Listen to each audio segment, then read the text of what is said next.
Welcome to another episode of Menopause Matters, where we join together to help you to combat the challenges in menopause.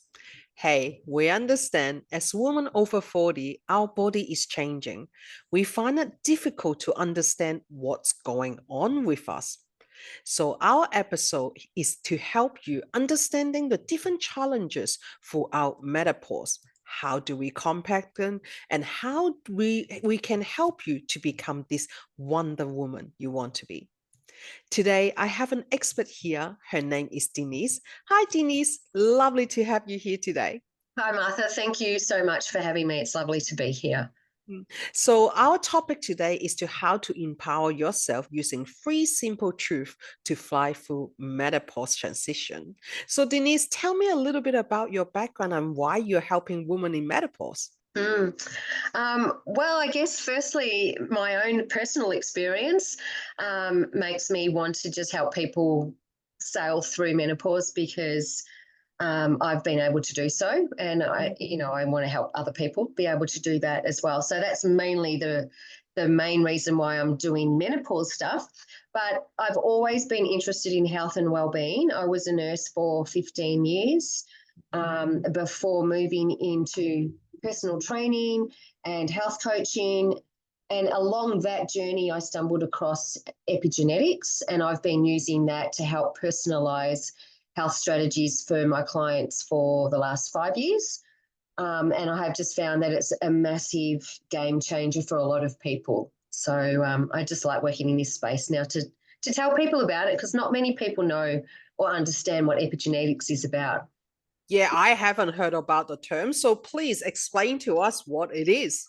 Yeah, it's super cool. If I break the word up, it helps people understand what it is a little bit better.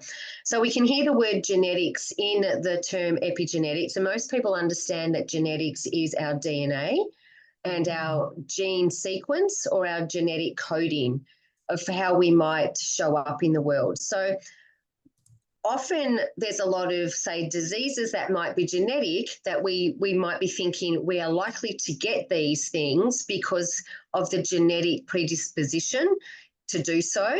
So that's part of it. There is part of our life that we can't change. We can't change our DNA. But the good news is that the epi part of epigenetics means that we have a lot more control over our genetics than we think.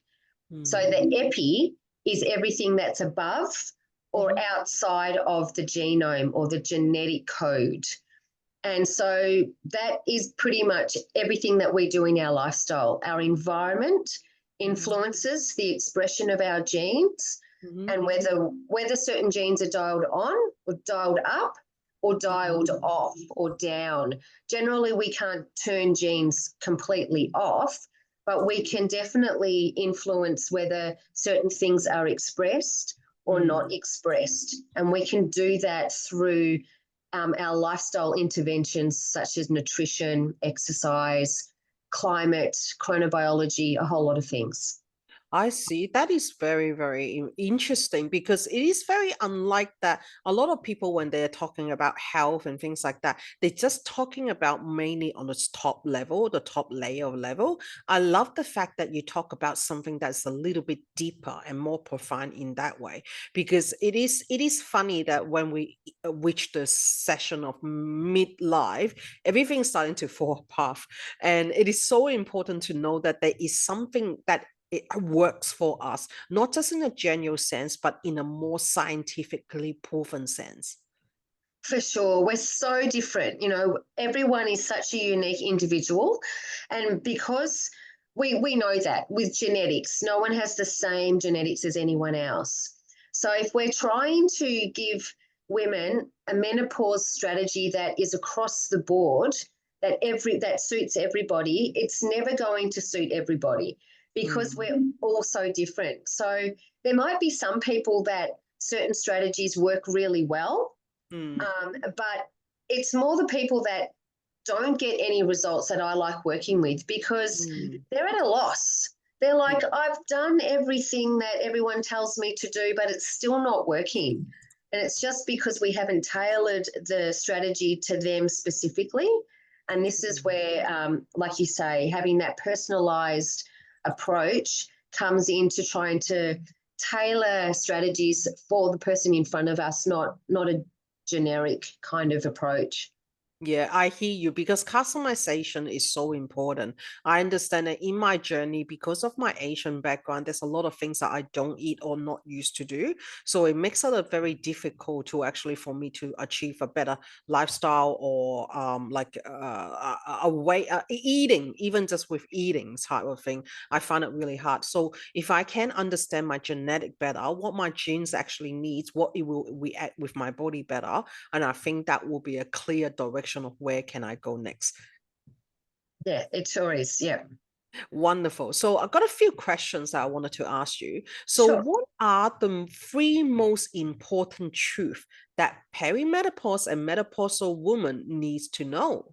I kind of touched on it a little bit, probably more than one of them. Mhm. But the first thing, I guess, is that the truth absolutely is that we are unique individuals. We need to absolutely factor that in when we are looking for strategies to make us feel better. If we think we can just do what our best friend did, even though she got success with HRT or whatever strategy that might have been great for her, we can't think that it's going to necessarily work for us. So we really have to keep that in mind as number one. Um, Mhm. it just means that we're a little bit more compassionate to Mm. ourselves if we try something and it doesn't work. It's not that we're a failure. We're not doing anything wrong, Mm. So I think if we just keep that in mind, that how someone experiences the symptoms associated with menopause Mm. is going to be completely unique.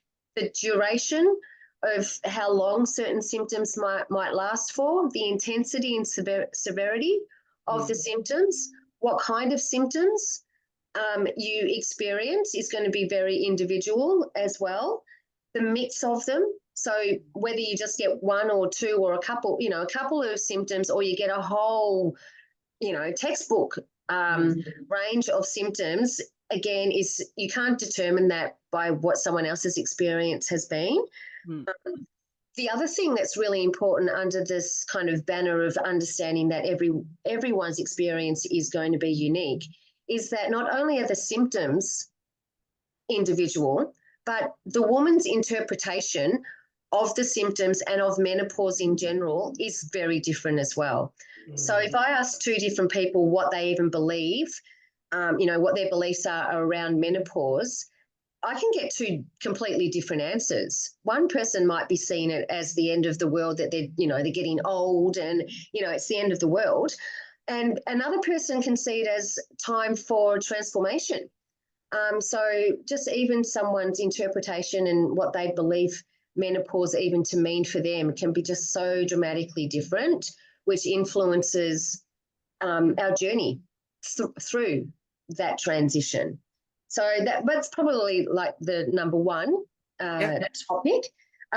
The other one is that, again, sort of touched on with the epigenetics, is that to manage our symptoms and to manage how we understand what menopause is for us, we really do need to look at everything that's going on. So it needs to be holistic, but personalised to what holistic means for me, Uh-huh.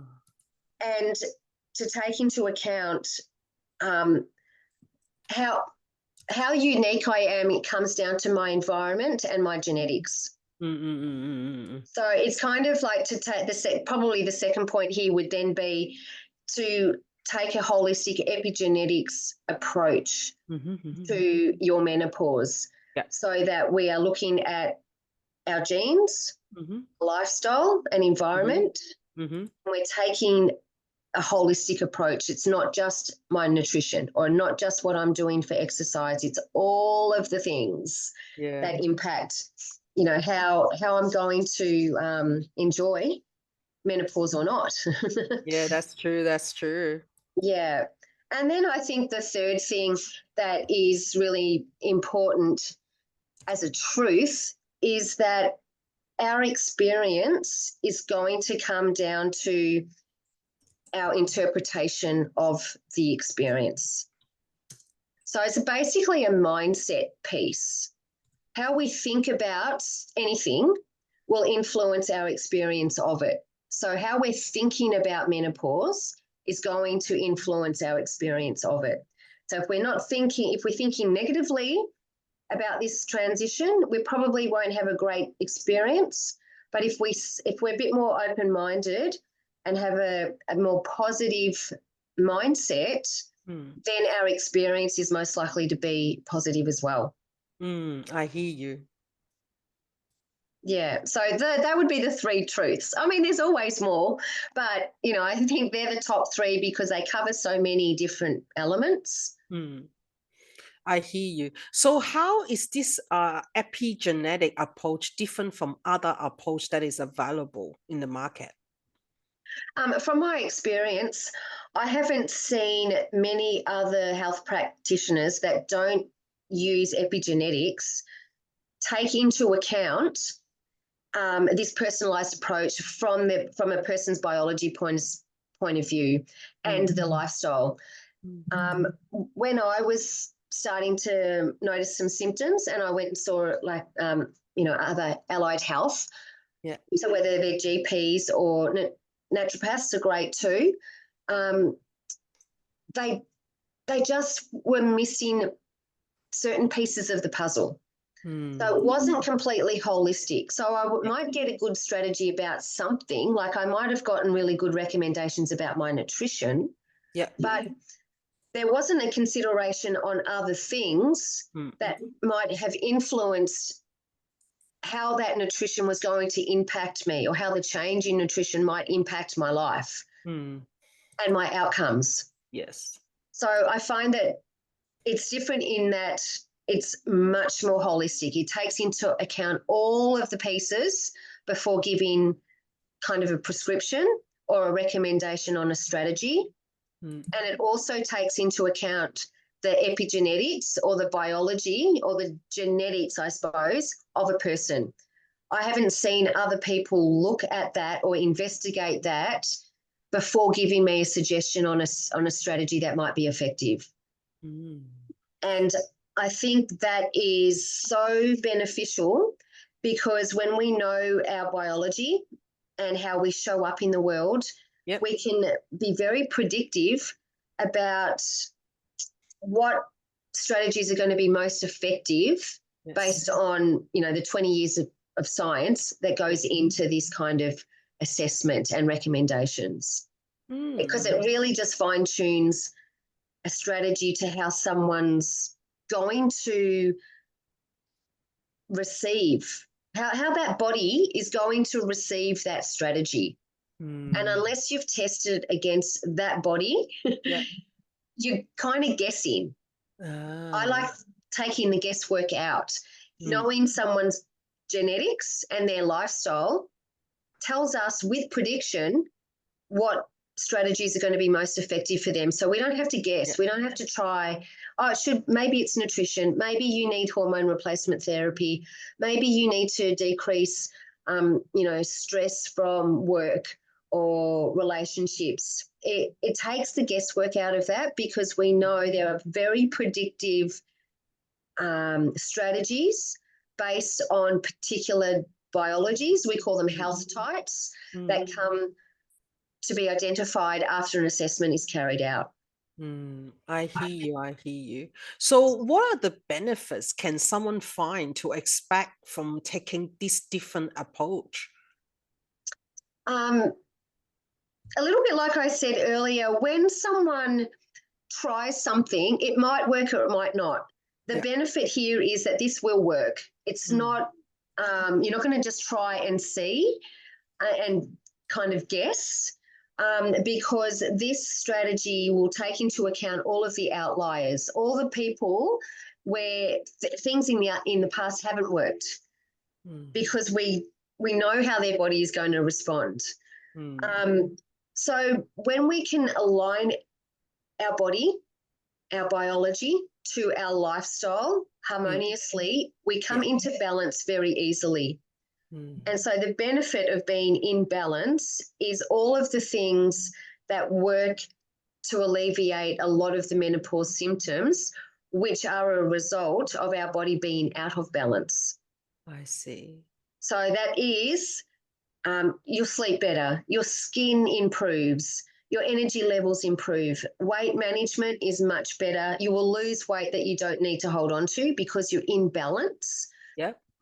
The way that you manage stress, stress is a big topic, and it can be chemical stress or physical stress. But if we talk about stress, the way people generally understand it to be emotional stress, the way that we respond to that, we're just a lot more resilient. We've got this reserve, this capacity of energy that we can use for other things. I see people think more with more clarity. The brain fog goes, headaches go, migraines go. When you start to balance all of your body systems, your gastrointestinal system balances off. So any people that were having issues with gut health, that improves. Temperature regulation improves. So people that were having hot flushes and night sweats find that they're not having those anymore. Heart palpitations settle down just because the hormones are more balanced, and you're coming out of this kind of anxiety. There's so many benefits that we see from this. But I think probably the biggest benefit is that it gives you permission and validation to understand why things have been going the way that they have. You finally understand. You just go, oh, that makes so much sense now. And I love knowing. So I think that just helps people just be more empowered in the choices that they make, because they can really understand what's going on for them in their body and their lifestyle.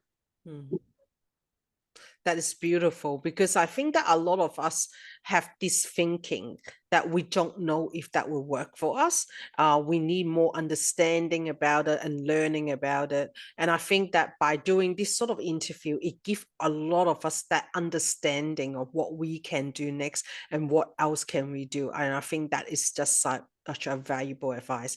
So Denise, can you tell us, how do we actually reach out to you? Oh, yes. Anyway, through the group chat here is great, or through your group. I've put some links in that we can share. Through my website is good as well. There's lots of ways to reach out. It's pretty easy these days with social media and Instagram and Facebook and all of these things. But here in your platform is a wonderful place too, because it's where they hear our conversation. And love to have a chat to anyone that is interested. Definitely, because it is all about understanding if this is for you, and we give you the platform to actually find that information, to find what suits you. It's just amazing. Thank you, Denise, for giving me your time today, for coming on to Menopause Matters series, and to giving us a different idea about our genetics, how it relates to our life, and how it can make our life better. Thank you once again for being on our show today. Thank you so much. Thanks, Martha. Thank you to our audience and our listener for joining us on Menopause Matters, where we care about you during this interesting period of our life. Join us again next time on the Menopause Matters series. I see you again soon.